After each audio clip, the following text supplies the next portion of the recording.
கிருஷ்ண ஜெயந்தினாலே பலகாரம் தான் ரொம்ப முக்கியம். ஸோ முன்னாடி நாளே அதுக்கான ஐட்டம்ஸ்லாம் செய்ய ஆரம்பிச்சாச்சு. ஸ்வீட் சீடை, கார சீடை, அதுக்கப்புறம் ரவா லட்டு, இந்த ரிப்பன் பக்கோடா அப்படி இப்படின்ட்டு எல்லாமே எங்கள் மாமியார் தான். சைட் ஆக்டிங் மட்டும் பொரிக்கிறது அதெல்லாம் மட்டும் என்னோட வேலை.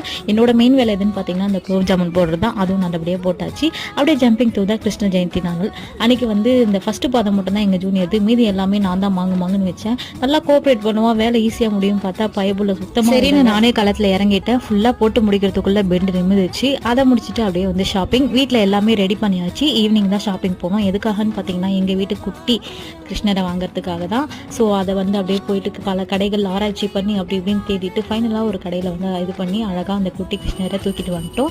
அந்த அழகாக ரெடி பண்ணி எல்லா பலகாரத்தையும் செட் பண்ணி பூஜை பார்த்துக்கலாம் ரெடி பண்ணிவிட்டு சாமி கும்பிட ஆரம்பிச்சாச்சு. உங்கள் வீட்டு கிருஷ்ண ஜெயந்தி எப்படி போச்சுன்றதை கண்டிப்பாக சொல்லிட்டு போங்க.